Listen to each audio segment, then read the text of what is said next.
Saint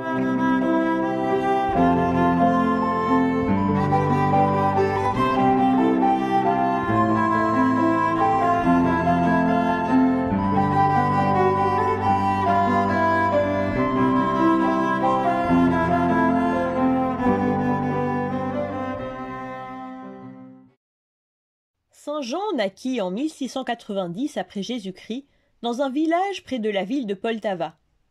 Ses parents étaient pieux et vertueux. Lorsqu'il grandit, il s'engagea dans l'armée et prit part à la guerre du tsar de Russie contre les Turcs. Malheureusement, il fut capturé et vendu à un officier ottoman. Cet aga turc l'emmena donc comme esclave dans son village nommé Procopie en Asie mineure. Dans le domaine de son maître, Saint Jean était responsable de l'étable et s'occupait des animaux avec beaucoup d'affection. Chaque soir, épuisé, il se couchait dans un coin et remerciait Dieu en disant « Je te remercie, mon Dieu, parce que tu me permets de me reposer dans une étable comme celle où tu es venu au monde pour nous sauver. » Saint Jean aimait beaucoup Dieu et ne cessa jamais de croire en lui. Avec patience, il travaillait et supportait les mauvais traitements de la part de son maître et les provocations des Ottomans qui se moquaient de lui parce qu'il était chrétien. Ils lui demandaient de renier sa foi et de devenir musulman. Mais Jean leur répondait « Je suis né chrétien et mourrai chrétien. » Le temps passait, l'aga et son épouse appréciaient beaucoup Jean et lui proposèrent une petite chambre. Mais Jean la refusa. Il continuait son combat spirituel sans relâche.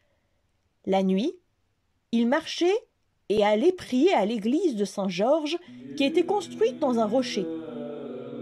Là-bas, tous les samedis, il communiait en secret le sang et le corps précieux de notre Seigneur Jésus-Christ. Avec le temps, l'aga turc s'enrichit et devint l'un des chefs les plus puissants du village. Il décida alors de partir en pèlerinage à la Mecque, la ville sacrée des musulmans. Après quelques jours, l'épouse de l'aga, qui était restée à Procopie, organisa une grande fête avec sa famille et ses amis afin de prier pour le bon retour de l'aga. Jean aidait à servir à table.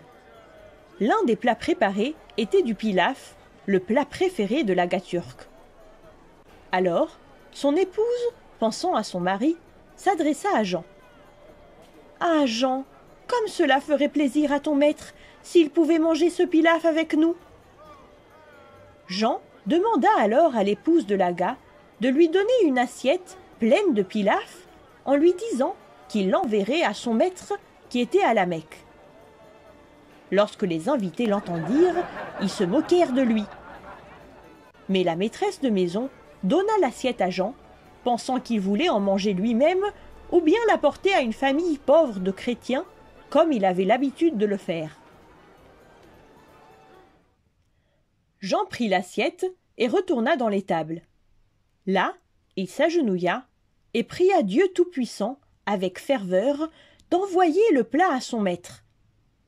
Grâce à la simplicité de son cœur, Jean croyait fermement que Dieu entendrait sa prière et que le plat voyagerait miraculeusement loin jusqu'à la Mecque.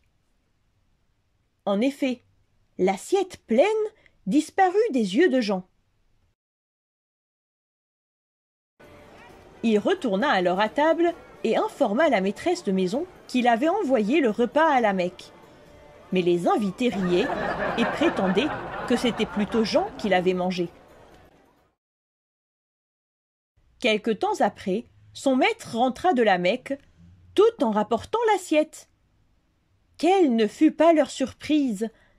Alors, l'aga leur raconta. Un jour, alors que je rentrais de la mosquée, j'ai trouvé posée sur la table une assiette pleine de pilaf.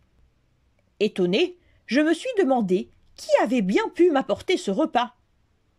Dès que je l'ai pris dans mes mains, j'ai vu avec étonnement que sur l'assiette était gravé mon nom, comme sur toutes les assiettes de notre maison. Alors, je me suis assis et j'ai mangé le plat avec grand appétit. Voilà donc, je vous ramène l'assiette, qui est bien l'une des nôtres. » La nouvelle de ce miracle fit le tour de tout le village et de toute la région, et tous considéraient désormais que Jean était un homme juste et aimé de Dieu.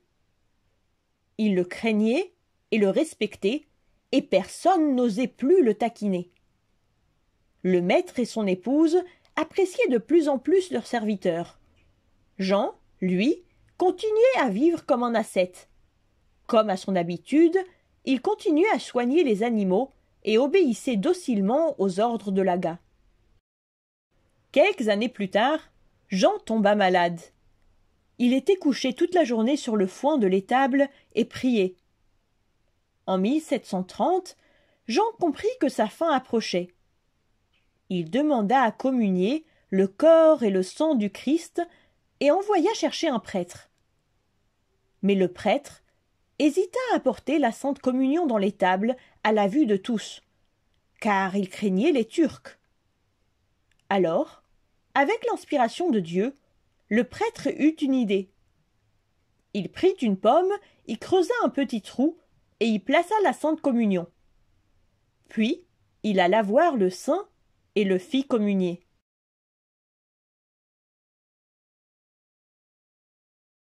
Dès que Jean eut pris le sang et le corps précieux du Seigneur, il rendit son âme sainte à Dieu, qui l'avait tant aimé.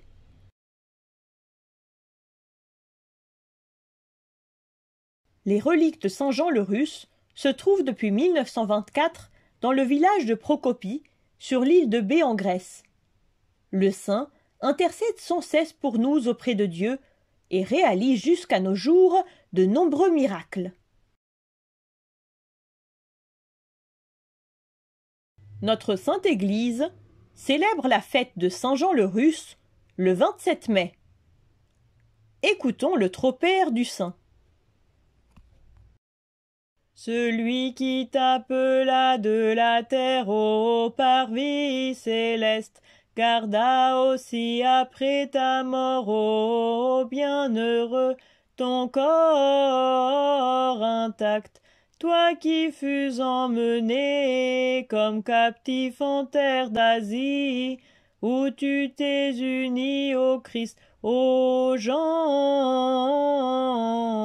supplie-le donc pour qu'il sauve nos âmes.